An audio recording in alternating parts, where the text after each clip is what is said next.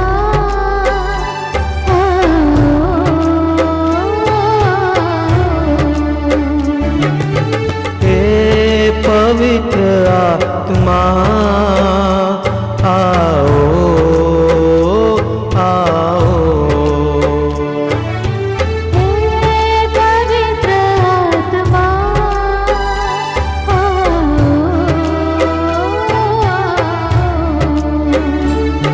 हमारी आत्मा में बस जाओ, आओ। हमारी आत्मा में बस जाओ, हमारी आत्मा में बस जाओ, आओ। हमारी आत्मा में बस जाओ, हे पवित्र आत्मा आओ, आओ। हे पवित्र आत्मा आओ, आओ। आओ तुम शान से स्वर्ग के समान से, आओ तुम शान से स्वर्ग के सम्मान से, आओ तुम शान से स्वर्ग के समान से, आओ तुम शान से स्वर्ग के सम्मान से। भर दो हमारे दिल अपने ही प्राण से, भर दो हमारे दिल अपने ही प्राण से। हे पवित्र आत्मा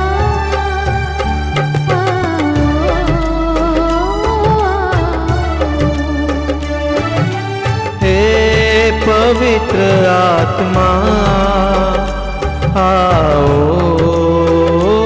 आओ। आओ तुम आत्मा बदलो जहान को, आओ तुम आत्मा बदलो जहान को। आओ तुम आत्मा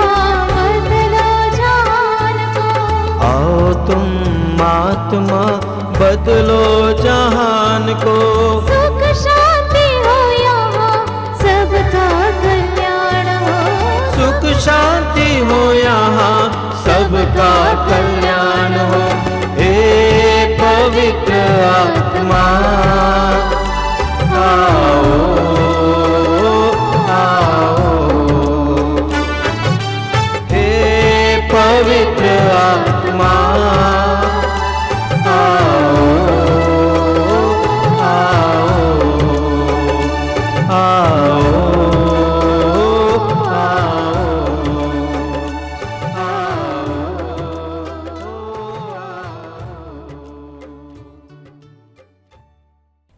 अपनी आंखें खोली। मेरे प्रिय भाई और बहनों, प्रभु को धन्यवाद देते हुए हम इस कार्यक्रम में भाग लें। हमारा प्रभु जीवित प्रभु है, मृत्यु को हराने वाला प्रभु है। हमारा प्रभु वो प्रभु है जिसने कहा स्वर्ग में और पृथ्वी पर पूरा अधिकार मुझे मिला है। इसलिए जब आप इस कार्यक्रम में हमारे साथ जुड़ जाएंगे, पूरे विश्वास के साथ जुड़ जाना। मैं प्रभु को धन्यवाद देता हूं इस कार्यक्रम के जरिए और भी बहुत सारे आध्यात्मिक कार्यक्रमों के जरिए ऑनलाइन के द्वारा बहुत सारे लोगों को कई प्रकार की कृपाएं मिल रही हैं। मेरा यह दृढ़ विश्वास है, अगर कोई भी व्यक्ति इन आध्यात्मिक कार्यक्रमों में योग्य रीति से मन लगाकर विश्वास के साथ भाग लेगा, उसके जीवन में प्रभु चमत्कार और चिन्ह प्रकट करेंगे। मैं आपका हार्दिक स्वागत करता हूं कि आप इस सत्संग में भाग लीजिए, इस प्रार्थना में भाग लीजिए। प्रभु आपको आशीष देंगे, आपके परिवार को आशीष देंगे। बहुत सारे लोग कोरोना काल में जब लॉकडाउन था हमारे साथ जुड़े हुए थे। धीरे धीरे संख्या कुछ कम हुई है। बुरे दिनों का इंतजार ना करें, दुख का इंतजार ना करें कि हम प्रभु के साथ जुड़े रहें, हमेशा जुड़े रहिए। प्रभु यीशु ने कहा, मैं दाखलता हूं और तुम डालियां हूं। जो मुझ में रहता है और मैं जिसमें रहता हूं वही बहुत फलता है, क्योंकि मुझसे अलग रहकर तुम कुछ भी नहीं कर सकते। इसलिए कभी कभी जब परिस्थिति अच्छी होती है, हमारा स्वास्थ्य अच्छा है, घर अच्छा चल रहा है, तो धीरे धीरे हम प्रभु को अपने जीवन से थोड़ा दूर रखते हैं। ऐसा नहीं करना है, बराबर प्रभु के साथ जुड़े रहिए। हमारा जीवन यीशु के साथ जुड़ा जीवन है। हमें यीशु से अलग नहीं होना चाहिए। परिस्थितियां कैसी भी क्यों ना हो, अच्छी आएंगी बुरी आएंगी, हर क्षण में हम प्रभु के साथ जुड़े रहेंगे। प्रभु आपको आशीष देंगे। मेरे प्रिय भाई और बहनों, आज इंसान कुछ ज्यादा ही अशांत, बेचैन, उलझा हुआ और फंसा हुआ दिखाई देता है। पहले से कई गुना ज्यादा आज इंसान फंसा हुआ, उलझा हुआ, अशांत और बेचैन दिखता है। ऐसा क्यों? क्योंकि उसकी प्राथमिकताएं बिगड़ गई हैं।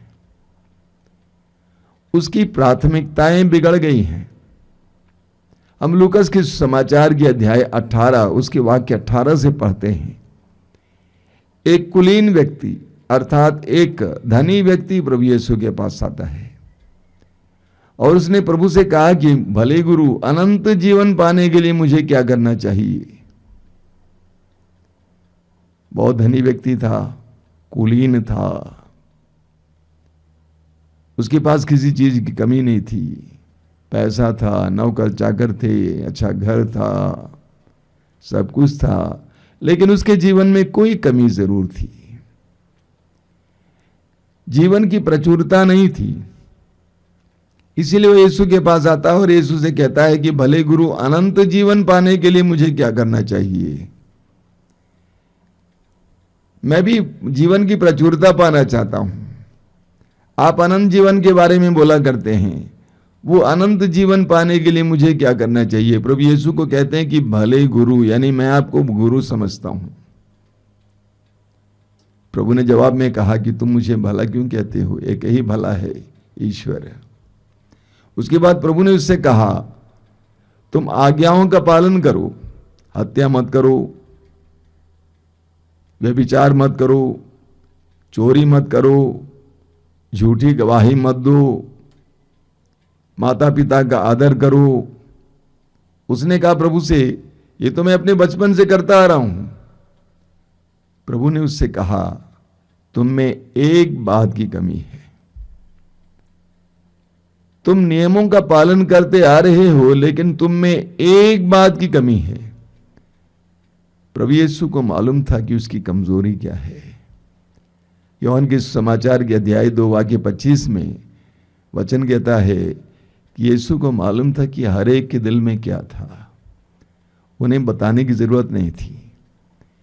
उसकी कमी को यीशु ने पकड़ लिया, उसके नब्ज को यीशु ने पकड़ लिया और प्रभु ने कहा, तुम जाकर अपनी सारी संपत्ति बेच डालो और गरीबों में बांट दो, और इस प्रकार तुम्हारे लिए स्वर्ग में पूंजी जमा की जाएगी, और तब आकर मेरा अनुसरण करो। प्रभु जानते थे कि वह धन का गुलाम था। प्रभु जानते थे कि वह धन का गुलाम था, और इसीलिए प्रभु ने कहा, उसको बेचकर गरीबों में बांट दो और उसके बाद मेरा अनुसरण करो, तुम्हें अनंत जीवन मिलेगा। वचन में लिखा हुआ है, वो व्यक्ति बहुत उदास हो गया। वो व्यक्ति बहुत उदास हो गया। वो क्यों उदास हुआ? क्योंकि उसने कभी नहीं सोचा था कि यीशु उससे इतनी बड़ी कीमत मांगेंगे, यीशु उसके सामने इतनी बड़ी शर्त रखेंगे। उसने सोचा यीशु कहेंगे, इतना मंदिर को दान देना, इतना गरीबों में दान देना, इतना बलिदान चाहना, इतने जबूर या स्तोत्र पढ़ना, इतना धर्म ग्रंथ पढ़ना। कभी कभी हम लोग भी ऐसे सोचते हैं। हम लोग भी इस तरह का अध्यात्म चाहते हैं, संसार भी साथ में हो और साथ साथ कुछ प्रार्थना भी हो। लेकिन प्रभु यीशु ने उससे एक बहुत बड़ी कीमत मांगी और वो उदास हो गया। उसने यीशु की अपेक्षा, अनंत जीवन की अपेक्षा धन को चुना। उसने अनंत जीवन की अपेक्षा धन को चुना और वो उदास हो गया, क्योंकि वो बहुत धनी था। वो अपने को धन से अलग नहीं कर पा रहा था। उसने यीशु की अपेक्षा धन को चुना, नतीजा था दुख, उदासी। इस दुनिया में बहुत सारे लोग ऐसे हैं जिनके पास बहुत कुछ है, सब कुछ है, सब कुछ रखते हुए भी उदास है, जिनके परिवारों में कोई रौनक नहीं है, कोई खुशी नहीं है, कोई एकता नहीं है, कोई प्रेम नहीं है, सब कुछ रखते हुए भी। मत्ती के समाचार के अध्याय 6 वाक्य 24 में प्रभु यीशु कहते हैं, तुम 2 मालिकों की सेवा नहीं कर सकते। तुम 2 मालिकों की सेवा नहीं कर सकते। शब्दों का ख्याल कीजिए। प्रभु ने यह नहीं कहा कि तुम 2 मालिकों की सेवा नहीं करना, बल्कि तुम 2 मालिकों की सेवा नहीं कर सकते। एक मालिक को अपना मालिक मानना है, दूसरे को छोड़ना है। आगे प्रभु कहते हैं, तुम धन और ईश्वर दोनों की सेवा नहीं कर सकते। मालिक की बात सुनी जाती है, मानी जाती है। अगर धन हमारा मालिक है तो हम धन की बात मानेंगे, धन को अपने जीवन में सबसे बड़ी प्राथमिकता देंगे, सबसे ज्यादा महत्व देंगे। धन जैसा कहेगा वैसे हम करेंगे, जहां धन प्राप्त होगा वहां पर हम जाएंगे। लेकिन अगर ईश्वर हमारा मालिक है तो हम ईश्वर की बात मानेंगे, हम ईश्वर के पीछे चलेंगे, ईश्वर को ढूंढेंगे। ठीक इसके विपरीत एक दूसरे धनी व्यक्ति के बारे में हम पढ़ते हैं लूकास के समाचार के अध्याय 19 में। उसका नाम है जक्केउस। बड़े मजे की बात है, अध्याय 18 के उस धनी का नाम हमें नहीं मालूम है। कई वर्ष पहले मैं एक वक्ता को सुन रहा था, उन्होंने कहा लूकास के समाचार के अध्याय 18 के उस धनी का नाम हम नहीं जानते हैं, क्योंकि उसने यीशु की अपेक्षा धन को चाहा। लेकिन अध्याय 19 का वो धनी, उसका नाम हम जानते हैं जक्केउस, उसने धन की अपेक्षा यीशु को चुना। वो भी परेशान रहा, उसके पास सब कुछ था, धन था, पर नौकर चाकर थे, अच्छा घर था, लेकिन वो भी परेशान था और इसीलिए वो भी यीशु को देखने के लिए आया। दुर्भाग्यवश नाटा था, भीड़ हमेशा यीशु के चारों ओर रहती थी और इसीलिए यीशु को देखने के लिए गुलर की पेड़ की डाली पर बैठ जाता है। यीशु वहां पर पहुंच जाते हैं और यीशु ने उससे कहा, जक्केउस जल्दी नीचे उतर आओ, मुझे तुम्हारे यहां ठहरना है, मुझे तुम्हारे यहां ठहरना है। इतना सुनते ही जल्दी जक्केउस जल्दी नीचे उतर आया।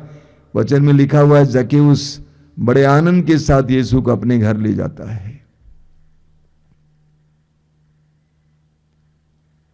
जक्केउस ने यीशु से कहा कि मैं अपनी आधी संपत्ति गरीबों को दे देता हूं और जिनको मैं ठगता था मैं उनको चौगुना वापस लौटा दूंगा।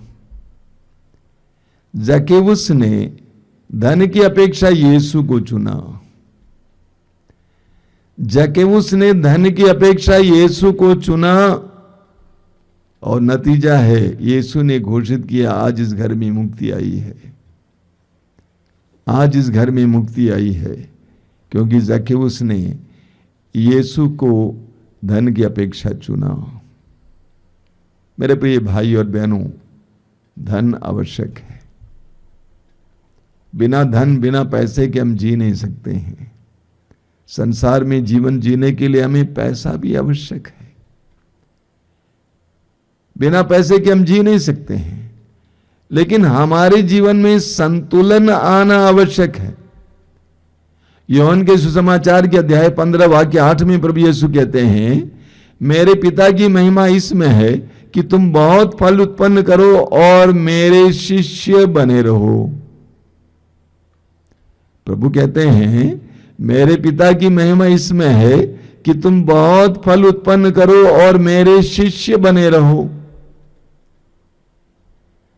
देखने को मिलता है कि जब हमारे जीवन में बहुत फल उत्पन्न होता है, प्रतिभाएं बढ़ जाती हैं, बड़ा पद मिल जाता है, अधिकार मिल जाता है, धन बढ़ता है, जीवन शैली ऊंची हो जाती है, तो धीरे धीरे हम यीशु को अलग करते हैं, दूर करते हैं।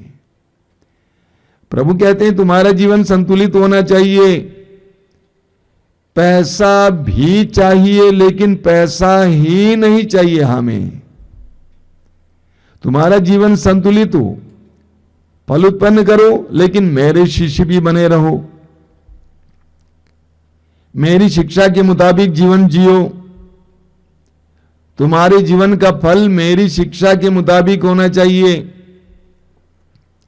अगर तुम धन इकट्ठा करने में समर्थ हो, इकट्ठा करो, लेकिन मेरी शिक्षा के मुताबिक, प्रभु की आज्ञाओं के अनुसार हमारे जीवन में एक संतुलन होना चाहिए। प्रभु यीशु ने कहा तुम दो मालिकों की सेवा नहीं कर सकते। सूक्ति ग्रंथ के अध्याय 27 उसके वाक्य 29 में हम पढ़ते हैं। सूक्ति ग्रंथ अध्याय 27 वाक्य 29 में, धन सदा के लिए नहीं रहता है। धन सदा के लिए नहीं रहता है, इसीलिए हमें चॉइस करना है, चुनना है। हमें पढ़ने को मिलता है तिमोथी के पहले पत्र के अध्याय 6 उसके वाक्य 10 में संत पौलुस कहते हैं, धन का लालच सभी बुराइयों की जड़ है। धन का लालच सभी बुराइयों का जड़ है। जब हमारे अंदर धन का लालच आ जाता है तो हम उस धन को प्राप्त करने के लिए पता नहीं क्या क्या नहीं करते हैं। मुझे आपको बताने की जरूरत नहीं, आप जानते हैं समाज में क्या हो रहा है। धन प्राप्त करने के लिए इंसान क्या क्या नहीं करता है। मैं उत्तर प्रदेश में एक शहर से गांव की ओर जा रहा था कई साल पहले। गाड़ी में बैठा हुआ था, जीप में। जो जीप चला रहे थे उस भाई ने कहा कि बगल में गांव है, उस गांव में दूध बनाया जाता है। दूध बनाया जाता, मैंने कहा दूध बनाया जाता है क्या? धन पाने के लिए इंसान क्या नहीं करता। आज इंसान के दिमाग में एक बात बैठ गई है कि धन ही हमारे जीवन की समस्याओं का समाधान है, और इसलिए धन आ जाएगा परिवार में, घर में, तो सारी समस्याएं समाप्त हो जाएंगी। कितनी गलत धारणा है, कितनी गलत धारणा है। प्रभु यीशु ने कहा लूकास के समाचार के अध्याय 12 वाक्य 15, प्रभु ने कहा सावधान, हर तरह के लोभ से बचे रहो। सावधान, हर तरह के लोभ से बचे रहो। किसी के पास कितना ही धन संपत्ति क्यों ना हो, वह उसके प्राणों की रक्षा नहीं कर सकती।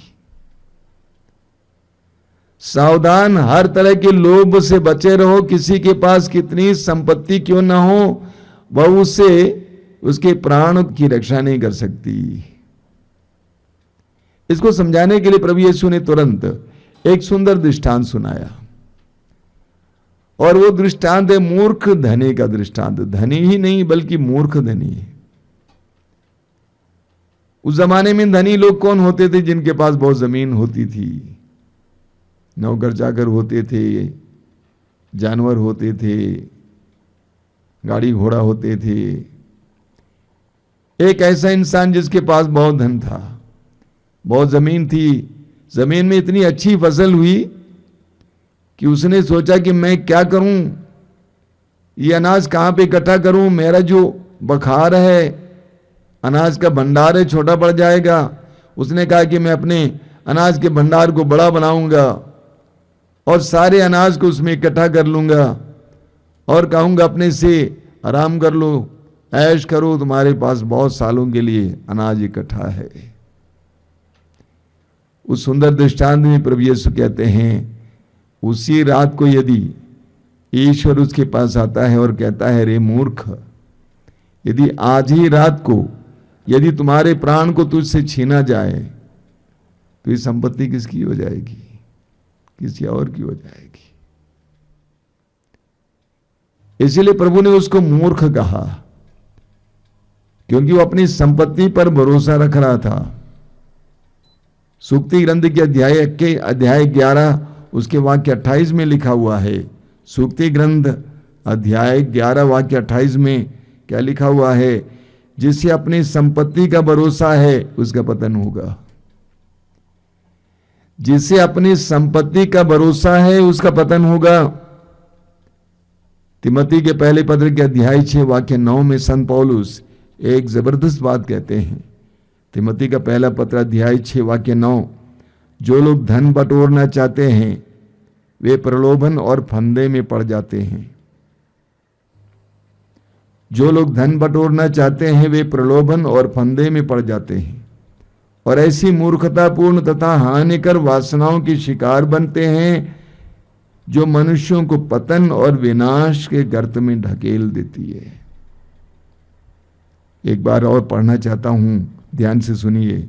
वचन में लिखा हुआ है, जो लोग धन बटोरना चाहते हैं, शब्दों का ख्याल कीजिए, बटोरना, जो लोग धन बटोरना चाहते हैं वे प्रलोभन और फंदे में पड़ जाते हैं और ऐसी मूर्खतापूर्ण तथा हानिकर वासनाओं के शिकार बनते हैं जो मनुष्यों को पतन और विनाश के गर्त में ढकेल देती है। मैं ऐसे कई लोगों की कहानियां जानता हूं जिनके जीवन में धन के प्रति उनके हृदय में इतना लालच आया कि धन बटोरने के लिए ना जाने क्या क्या किया और उनकी जिंदगी में कैसे यंत्रणाएं आईं, कैसी विपत्तियां आईं, कैसे दुख आया है। तो धन के प्रति लालच हमें पता नहीं कहां पहुंचा देगा। आप जानते हैं प्रभु यीशु के 12 प्रेरितों में से एक यूदास इस्करियोती, उसके अंदर धन के प्रति बहुत ज्यादा लालच था। धन के लालच में पड़कर उसने अपने ही गुरुवर को चांदी के 30 सिक्कों के लिए पकड़वाया। धन का लालच बहुत खतरनाक है। याकूब के पत्र के अध्याय 4 उसके वाक्य 4 में याकूब कहते हैं, कपटी और बेईमान लोगों, क्या आप ये नहीं जानते कि संसार से मित्रता रखने का अर्थ है ईश्वर से बैर करना? याकूब कहते हैं, कपटी और बेईमान लोगों, कि आप यह नहीं जानते कि संसार से मित्रता रखने का अर्थ है ईश्वर से बैर रखना? जो संसार का मित्र होना चाहता है वो ईश्वर का शत्रु बन जाता है। जब हम धन की खोज में, पलायन में लग जाते हैं, जब हम धन को ही अपने जीवन के एकमात्र उद्देश्य बना लेते हैं, तो धीरे धीरे हमारे जीवन से ईश्वर का अस्तित्व मिट जाता है। वो हमारे शत्रु बन जाता है। हमारे जीवन में ईश्वर के लिए जो स्थान था वो खत्म हो जाता है, क्योंकि हमने धन को अपने जीवन का एकमात्र लक्ष्य बनाया है।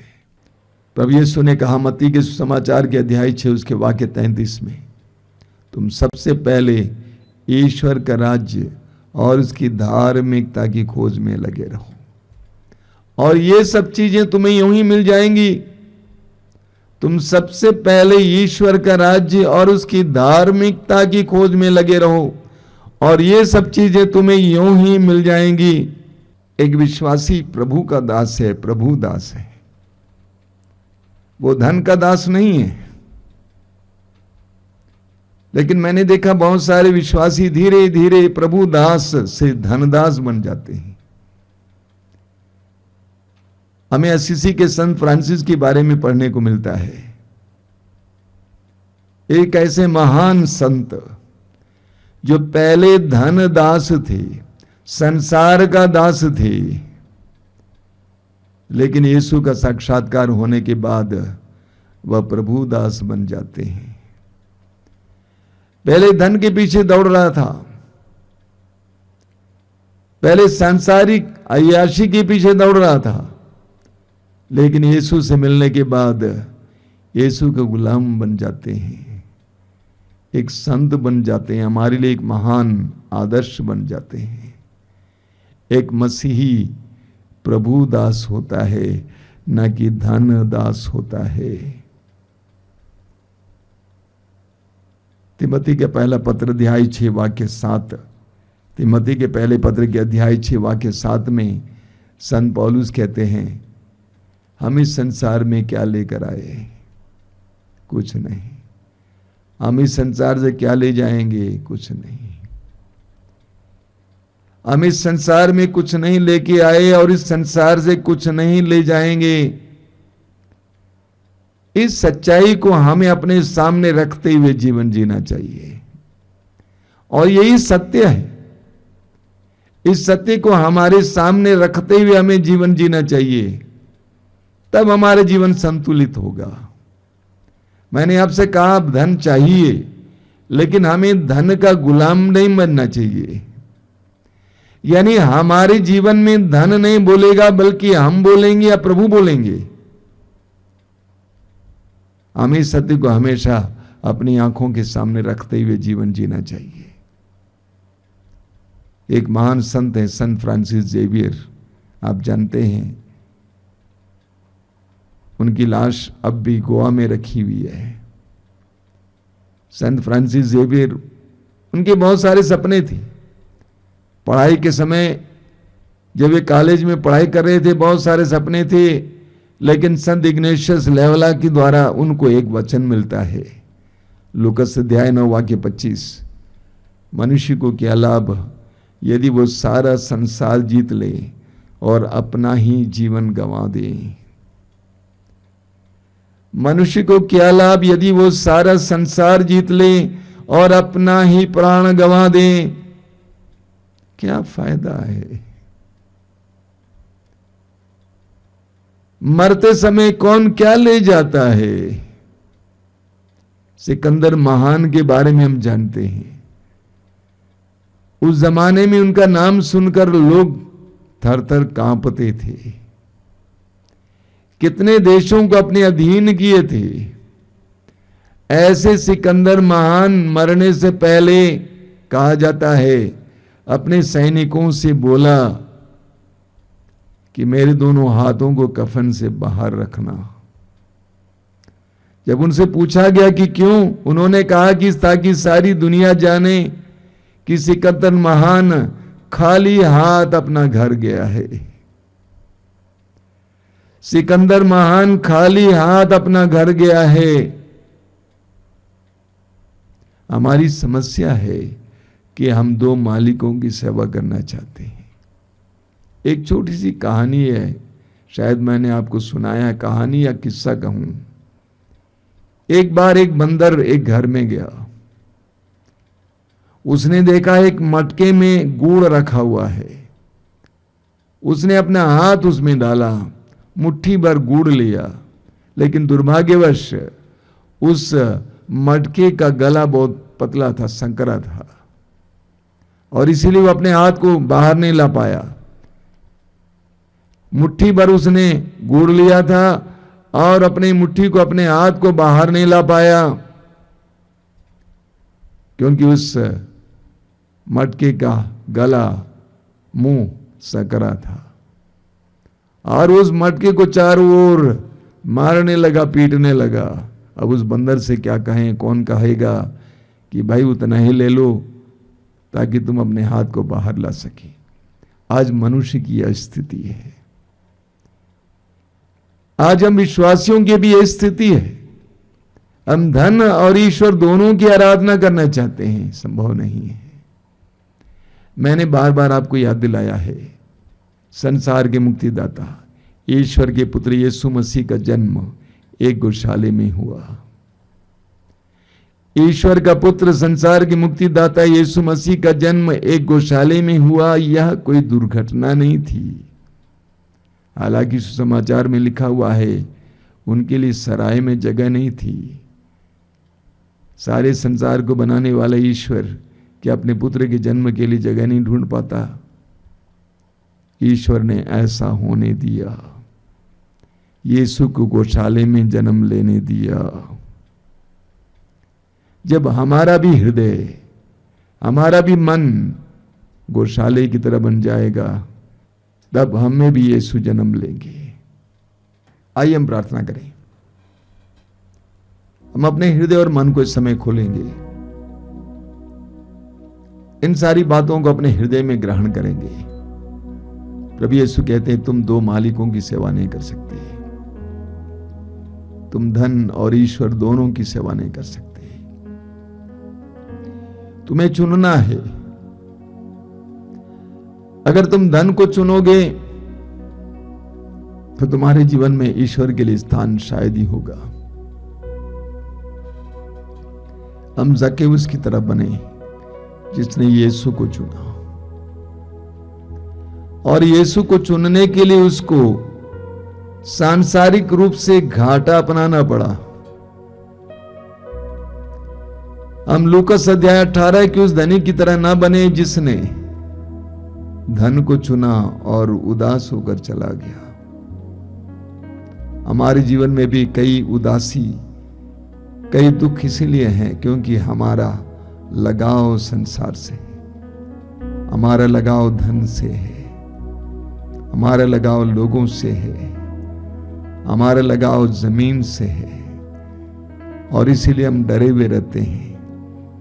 हमारे अंदर उदासी छा जाती है, हम दुखी होते हैं। अगर हमारा लगाव प्रभु से होता तो हम हमेशा आनंदित रहते हैं। प्रार्थना करेंगे हम।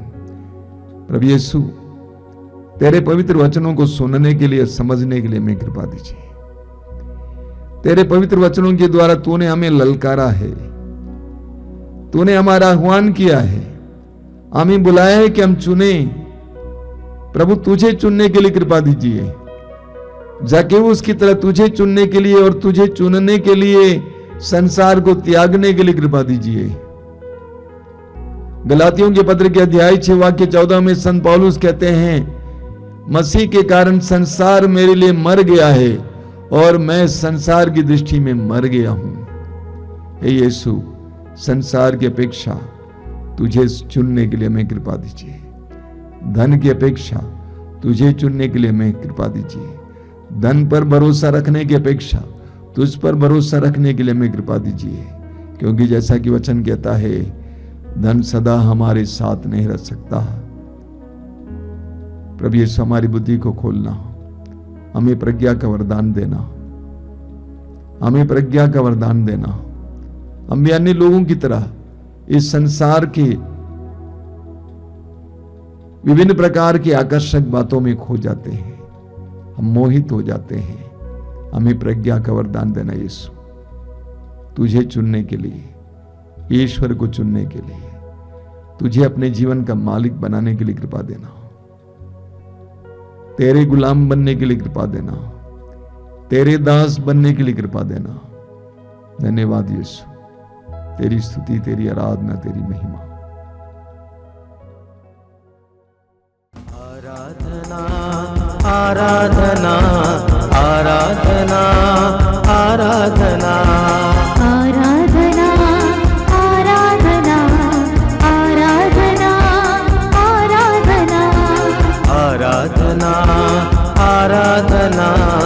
आराधना आराधना आराधना आराधना आराधना आराधना आराधना परम पिता परमोपकारी उन्नत नाम की आराधना परम पिता परमोपकारी उन्नत नाम की आराधना परम पिता परमोपकारी उन्नत नाम की आराधना परम पिता परमोपकारी उन्नत नाम की आराधना आराधना आराधना आराधना आराधना गाइए आराधना आराधना आराधना आराधना आराधना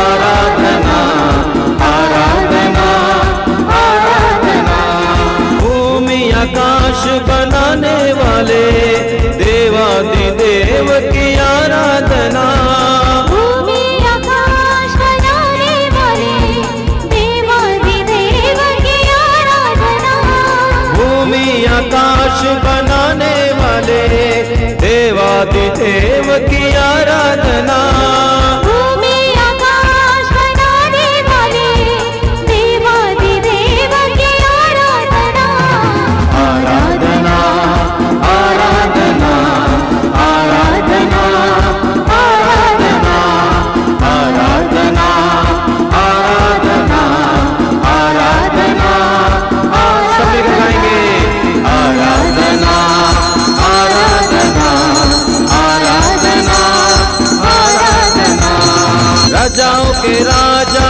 आराधना ईसा मसीहा की आराधना राजा की राजा आराधना ईसा मसीह की आराधना राजाओं के राजा आराधना ईसा मसीहा की आराधना राजा की राजा आराधना ईसा मसीह की आराधना आराधना आराधना आराधना आराधना सब मिलकर आराधना आराधना आराधना आराधना आराधना आराधना आराधना आराधना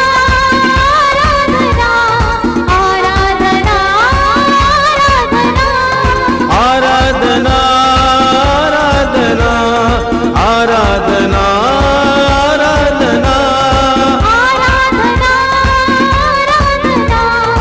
आराधना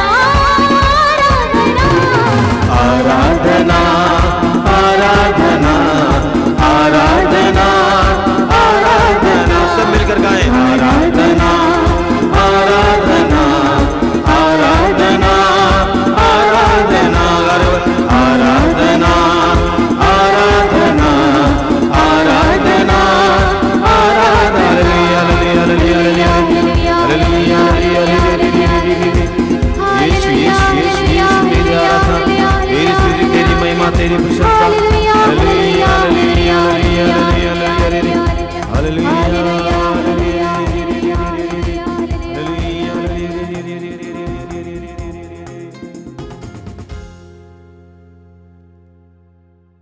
आइए हम प्रभु की आराधना में लग जाएंगे। बोलिए हालेलुया, हालेलुया, हालेलुया। हालेलुया। हे प्रभु यीशु, हे प्रभु यीशु, मैं विश्वास करता हूँ मैं विश्वास करता हूँ तू मेरे सामने तू मेरे सामने हमारे बीच में हमारे बीच में विराजमान है। विराजमान है। हम तेरी आराधना करते हैं हम तेरी आराधना करते हैं। सभी स्वर्गदूतों संतों के साथ। सभी स्वर्गदूतों संतों के साथ हम तेरी आराधना करते हैं हम तेरी आराधना करते हैं। हमारी दुर्बलताओं के साथ, हमारी दुर्बलताओं के रोगों के साथ, रोगों के साथ, पीड़ाओं के साथ पीड़ाओं के हम साथ तेरी आराधना करते हैं। हम तेरी आराधना hallelujah, hallelujah, hallelujah, hallelujah, hallelujah. Hallelujah. हम मौन हो जाएंगे इस समय, अपनी आंखें बंद रखेंगे, प्रभु की उपस्थिति अनुभव करेंगे। सामर्थ्यवान प्रभु की उपस्थिति, शक्तिशाली प्रभु की उपस्थिति, जल को अंगूरी में परिवर्तित करने वाले प्रभु की उपस्थिति, उस प्रभु की उपस्थिति जिसने आसमान से मन्ना बरसाया था, इस्राएली जनता के लिए लाल समुद्र को 2 भागों में विभाजित किया था। उस महान और शक्तिशाली प्रभु की उपस्थिति महसूस करें। मरे हुए लाजरुस को चौथे दिन जिंदा किया था, उस महान प्रभु की उपस्थिति महसूस करें। मरे हुए जायरूस की बेटी को जिंदा करने वाले यीशु की उपस्थिति महसूस करें। अपने हृदय और मन को पूरी तरह से प्रभु में लीन कीजिए। आप जहां कहीं भी समय बैठे हैं, प्रभु की उपस्थिति में बैठिए। सारे कामकाज को दूर रखिए, आराधना में पूरे मन से भाग लीजिए। ये आपके लिए आशीष का समय है, आपके परिवार के लिए आशीष का समय है। प्रभु आपके जीवन में प्रवेश करना चाहते हैं, आपकी परिस्थितियों में आना चाहते हैं। आप जिन बातों को असंभव महसूस करते थे, उसको संभव करना चाहते हैं। एक ऐसे महान और करुणामय प्रभु की उपस्थिति महसूस कीजिए, उसकी उपस्थिति में प्रवेश कीजिए। जिस तरह मूसा दर्शन कक्ष में प्रवेश करता था, प्रभु का सानिध्य वहां पर था, प्रभु के आमने सामने वो बैठता था, वे दोनों आमने सामने होते थे, प्रभु की आवाज सुनाई देती थी। हम भी समय प्रभु के आमने सामने हो जाएं। प्रभु हमें प्रेम करते हैं, वो आपको प्यार करता है, वो आपको जानते हैं, आपके जन्म के पहले से आपको जानते हैं। वचन में लिखा हुआ है, माता के गर्भ में रचने से पहले ही मैंने तुम्हें जान लिया। आपको जानने वाले, आपकी दुर्बलताओं को जानने वाले, आपकी अच्छाइयों को जानने वाले, आपके अतीत को जानने वाले, आपके भविष्य को जानने वाले, आपकी आवश्यकताओं को जानने वाले, आपकी चिंताओं को जानने वाले उस महान प्रभु के सामने अपने हृदय और मन को खोलिए। मौन होकर आराधना में लग जाइए। प्रभु आपसे बात करना चाहते हैं,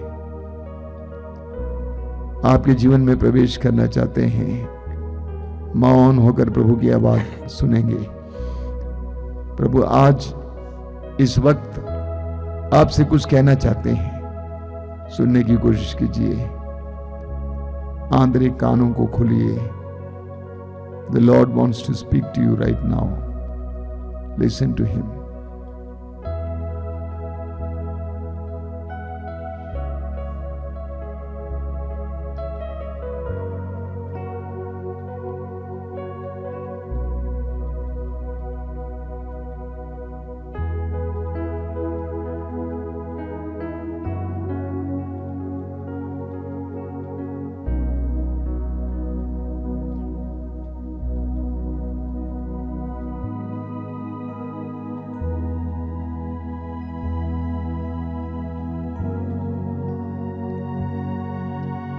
बोलिए hallelujah, hallelujah, hallelujah, hallelujah, hallelujah. Hallelujah. स्वर्ग में विराजमान, स्वर्ग में विराजमान, इस पवित्र वेदी पर विराजमान, इस पवित्र वेदी पर विराजमान, हमारे हृदयों में विराजमान, हमारे हृदयों में विराजमान, हमारे बीच में विराजमान, हमारे बीच में विराजमान, महान पवित्र प्रभु, महान प्रभु, हम तेरी आराधना करते हैं। हम तेरी आराधना करते हैं। Hallelujah, hallelujah, hallelujah. Hallelujah. Hallelujah, hallelujah, hallelujah. Hallelujah. इस पवित्र समय के लिए इस पवित्र समय के हम लिए तुझे धन्यवाद देते हम हैं। तुझे धन्यवाद देते हम हैं। अपने आप को हम अपने आप को तेरे सेवक सेविकाएं मानते हैं। तेरे सेवक सेविकाएं मानते हम हैं। तेरे दास दासियां हैं। हम तेरे दास दासियां हैं। हमने अपना जीवन तुझे समर्पित किया है। हमने अपना जीवन तुझे समर्पित किया हमारे है। जीवन का मालिक तू है। हमारे जीवन का मालिक तू हमारे है। परिवारों का मालिक तू है। हमारे परिवारों का मालिक तू है। Hallelujah, hallelujah, hallelujah, hallelujah, hallelujah.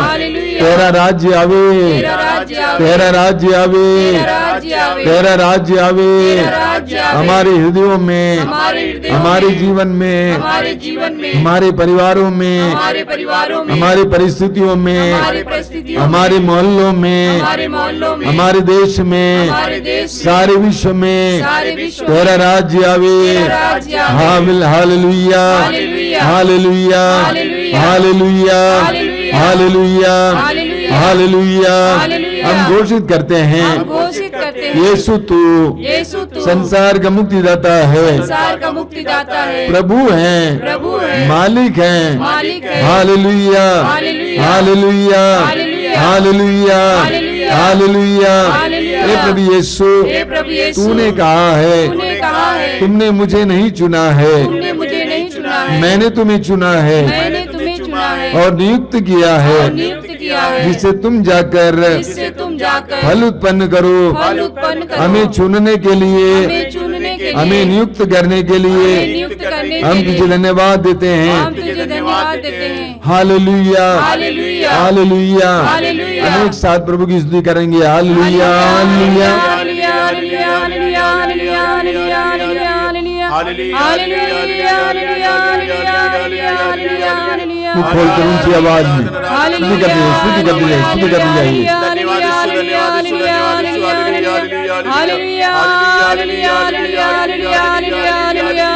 Hallelujah.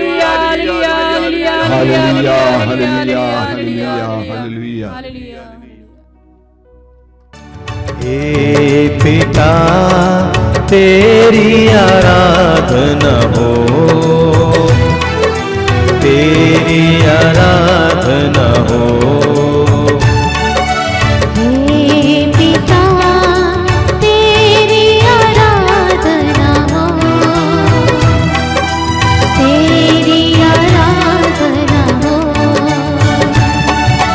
हे पिता तेरी आराधना हो, तेरी आराधना हो। हे पिता तेरी आराधना हो, तेरी आराधना हो। तूने जग को बनाया, तेरी महिमा हो। तूने जग को बनाया, तेरी महिमा हो। तूने जग को बनाया, तेरी महिमा हो। तूने जग को बनाया, तेरी महिमा हो।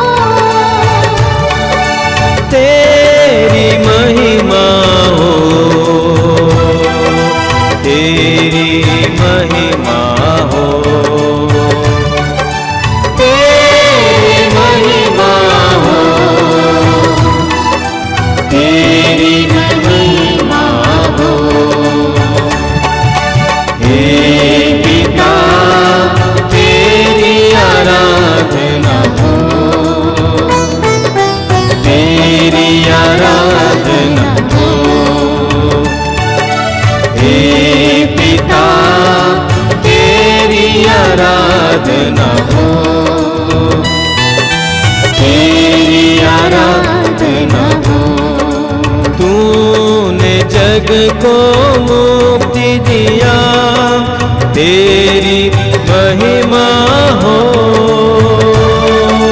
तूने जग को मुक्ति दिया,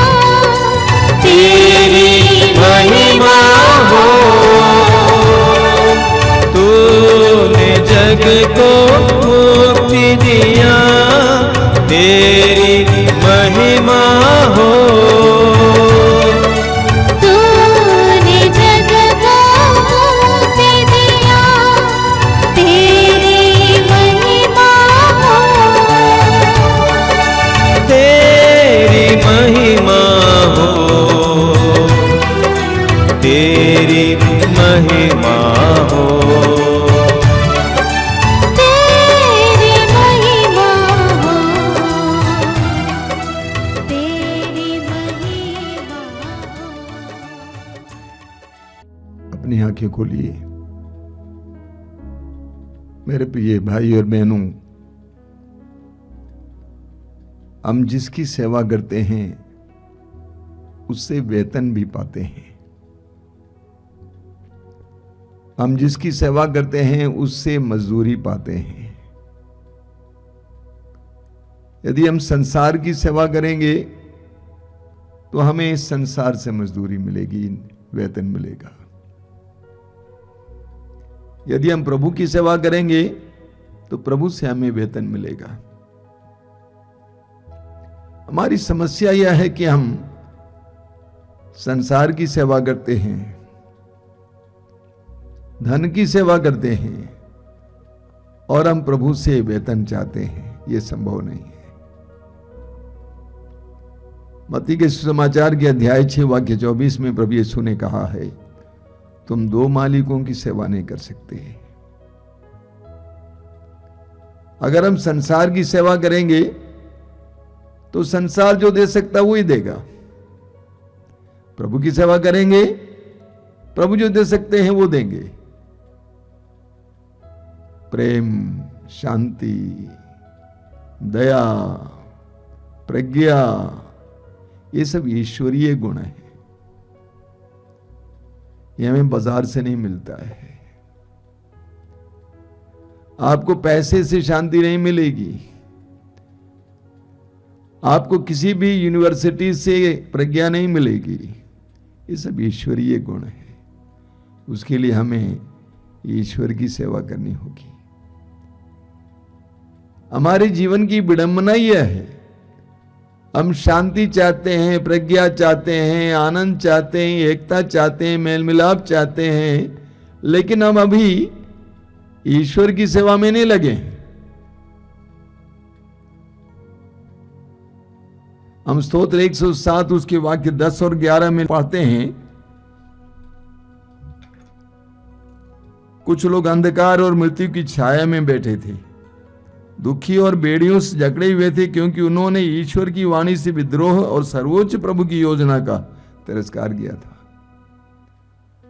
हमारे जीवन की समस्याओं का मुख्य कारण यह है कि हम प्रभु दास नहीं हैं, हम संसार के दास हैं और हम प्रभु से कृपाएं प्राप्त करना चाहते हैं।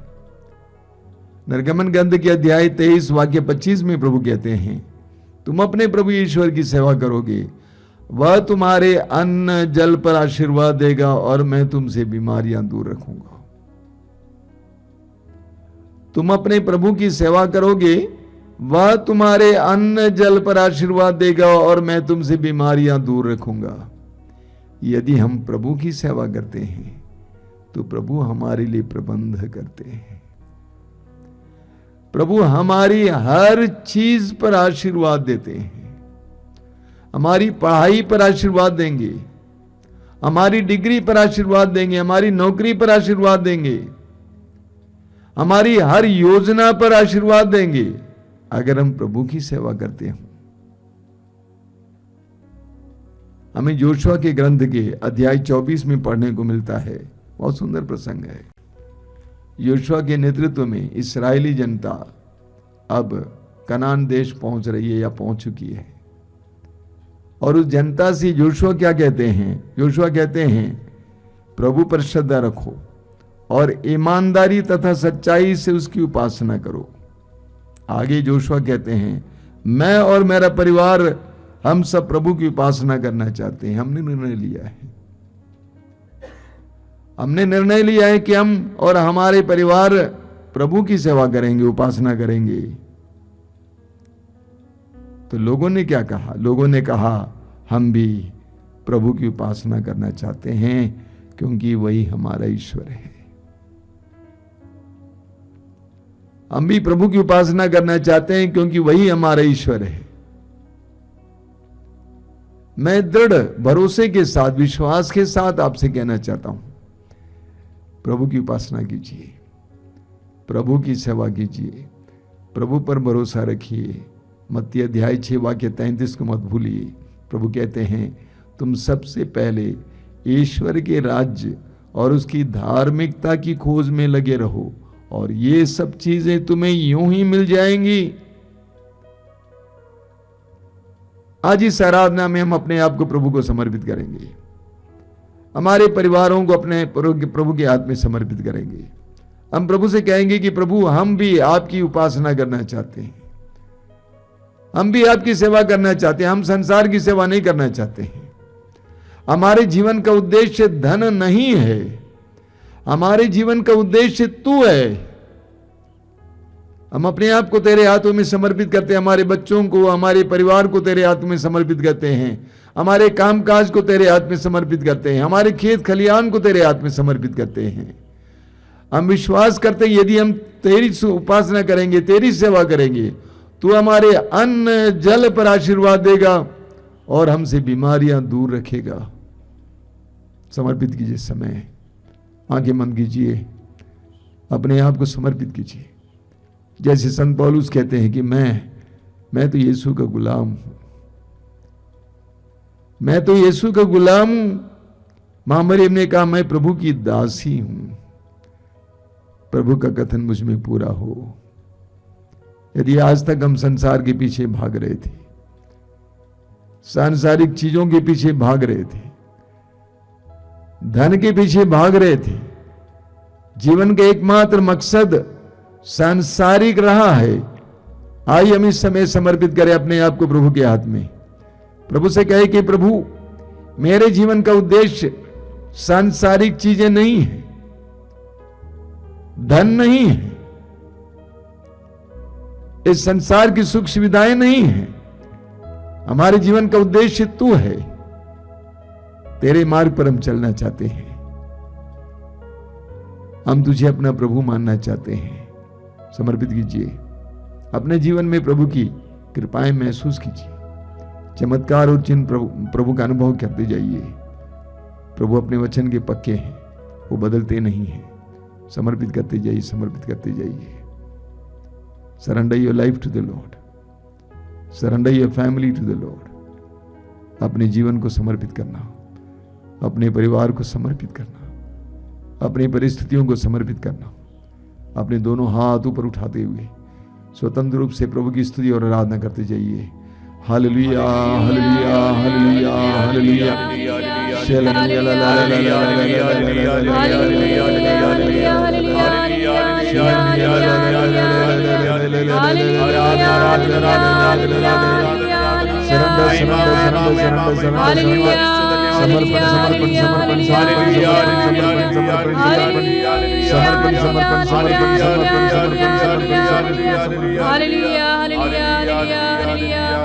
बोलिए हालेलुया हालेलुया हालेलुया। हे प्रभु यीशु, तू मेरा प्रभु है, तू मेरा प्रभु है, मेरे परिवार का प्रभु है, मेरे परिवार का प्रभु है, मेरी हर योजना का प्रभु है, मेरी हर योजना का प्रभु है। हे प्रभु यीशु, हे प्रभु यीशु, मैं तुझे अपने परिवार का मालिक मानता हूँ, परिवार का मालिक मानता हूँ, अपना मुक्तिदाता मानता हूँ, अपना मुक्तिदाता मानता हूँ। मैं विश्वास करता हूँ, मैं विश्वास करता हूँ, तू मेरे परिवार में, तू मेरे परिवार में अपनी उपस्थिति देकर, अपनी उपस्थिति देकर कार्य करेगा। कार्य करेगा। धन्यवाद यीशु, धन्यवाद यीशु, तेरी स्तुति, तेरी स्तुति, तेरी आराधना, तेरी आराधना, तेरी महिमा, तेरी महिमा, तेरी प्रशंसा। तेरी प्रशंसा। Hallelujah hallelujah hallelujah hallelujah hallelujah. Hallelujah. आइए यीशु, आइए यीशु, मुझे और मेरे परिवार को मुझे और मेरे परिवार को अपने अधिकार में लीजिए। अपने अधिकार में लीजिए। तेरा राज्य तेरा राज्य मेरे परिवार में आए, मेरे परिवार में, मेरे जीवन में आए। मेरे जीवन में आए। Hallelujah hallelujah hallelujah hallelujah hallelujah hallelujah hallelujah. Hallelujah. हमारे बीच में जो रोगी हैं हम उनके लिए प्रार्थना करेंगे। और रविवार को सत्संग में रोगियों के लिए प्रार्थना की जाती है। प्रभु यीशु के जीवन में हम देखते हैं सुसमाचार के प्रचार के दौरान प्रभु ने बहुत समय रोगियों को दिया। जहां कहीं भी प्रभु यीशु जाते थे लोग रोगियों को ले आकर उनके सामने रखते थे और प्रभु ने अपने हाथ फैलाकर उनको स्पर्श किया या उन्होंने यीशु को स्पर्श किया या यीशु ने शब्द मात्र से उनको चंगा किया। वही यीशु आज भी हमारे बीच में विराजमान है। उस यीशु ने अपने शिष्यों से कहा कि रोगियों को चंगा करो, कोढ़ियों को शुद्ध करो, मुर्दों को जिलाओ। उसी यीशु ने कहा कि मेरे नाम पर विश्वास करने वाले मेरा नाम लेकर अबदूतों को निकालेंगे, वे रोगियों पर हाथ रखेंगे और रोगी चंगे हो जाएंगे। आज भी यीशु के नाम पर बड़े बड़े चिन्ह और चमत्कार प्रकट होते हैं। बड़े बड़े चिन्ह और चमत्कार प्रकट होते हैं। बड़े बड़े और गंभीर गंभीर रोगों से लोगों को छुटकारा मिल जाता है। कैंसर के रोग से छुटकारा मिलता है, चमड़े के रोग से छुटकारा मिलता है, विभिन्न प्रकार के रोगों से छुटकारा मिलता है। कि आप रोगी हैं, आपके शरीर में रोग है, इस समय प्रभु के हाथ में समर्पित करना, प्रभु से कहना कि मैं विश्वास करता हूं कि यीशु तू जीवित है, मैं विश्वास करता हूं तू सर्वशक्तिमान है, मैं विश्वास करता हूं तेरे लिए कुछ भी असंभव नहीं है, मैं विश्वास करता हूं तू मुझे क्षमा करता है, मैं विश्वास करता हूं तू मुझे प्यार करता है, मैं विश्वास करता हूं कि तू इस समय मुझे स्पर्श कर रहा है। आइए हम एक साथ प्रभु की स्तुति और आराधना करेंगे। Hallelujah hallelujah hallelujah hallelujah hallelujah hallelujah hallelujah hallelujah hallelujah hallelujah. चंगाई चंगाई चंगाई चंगाई चंगाई चंगाई चंगाई चंगाई चंगाई चंगाई यीशु के नाम पर, यीशु के शक्तिशाली नाम पर हर तरह के रोग से इसी वक्त इस प्रार्थना में भाग ले रहे भाई बहनों को चंगाई मिले, छुटकारा मिले, आजादी मिले। Hallelujah hallelujah hallelujah hallelujah hallelujah hallelujah hallelujah hallelujah hallelujah hallelujah hallelujah hallelujah hallelujah. मैं आपको याद दिलाना चाहता हूँ आश्रम के कार्यक्रमों के बारे में। सबसे पहले मातृधाम रेडियो आपके लिए उपलब्ध है। 24 घंटे अलग अलग प्रकार के आध्यात्मिक कार्यक्रम के साथ ज़रूर इसका इस्तेमाल करेंगे। इसके साथ मैं आपको आज ये बताना चाहता हूँ कि फेसबुक में हमारे अकाउंट पे आपको हमारी पत्रिका मिलेगी। प्रभु ने कहा पत्रिका, हर महीने पत्रिका निकलती है। प्रभु ने कहा पत्रिका फेसबुक पे मातृधाम आश्रम अकाउंट में आप उसको पढ़ सकते हैं जिनके पास सुविधा हो। इसके अलावा हर रोज़ की रोटी सुबह 5 बजे जैसा कि आप जानते ही हैं, और दोपहर को 3 बजे करुणामाला लाइव और शाम को 7 बजे कृपाधारा लाइव। इसके अलावा हर मंगलवार को युवाओं के लिए कार्यक्रम है। मैं प्रभु को धन्यवाद देता हूँ, काफ़ी लोग इसको देख रहे हैं, उससे लाभान्वित हो रहे हैं। और हर शुक्रवार को शाम को 6 बजे पवित्र रक्ताभिषेक प्रार्थना, इससे भी बहुत सारे लोग लाभान्वित हो रहे हैं। मैं प्रभु को धन्यवाद देता हूँ। हर रविवार को ये सत्संग दोपहर को 12 बजे और सुबह 5 बजे मिसा बलिदान, इन सारे कार्यक्रमों के जरिए प्रभु की कृपा पाइए। आइए हम लोग इस समय प्रभु की आशीष पाएंगे।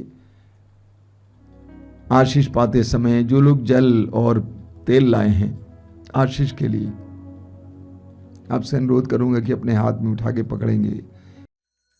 धन्यवाद यीशु, धन्यवाद यीशु, धन्यवाद यीशु, धन्यवाद यीशु, धन्यवाद यीशु, धन्यवाद यीशु, धन्यवाद यीशु, धन्यवाद यीशु, धन्यवाद यीशु। धन्यवाद प्रभु, धन्यवाद प्रभु, हर घड़ी हर पहर धन्यवाद प्रभु, धन्यवाद प्रभु, धन्यवाद प्रभु, हर घड़ी हर पहर धन्यवाद प्रभु। दिव्य दान जो मिला धन्यवाद प्रभु, दिव्य प्रेम जो मिला धन्यवाद प्रभु, दिव्य दान जो मिला धन्यवाद प्रभु, दिव्य प्रेम जो मिला, धन्यवाद प्रभु, है भले प्रभु, जीवित प्रभु, है भले प्रभु, जीवित प्रभु, धन्यवाद प्रभु, धन्यवाद प्रभु, हर घड़ी हर पल, धन्यवाद प्रभु, धन्यवाद प्रभु, धन्यवाद प्रभु, हर घड़ी हर पल, धन्यवाद प्रभु, हर घड़ी हर पल,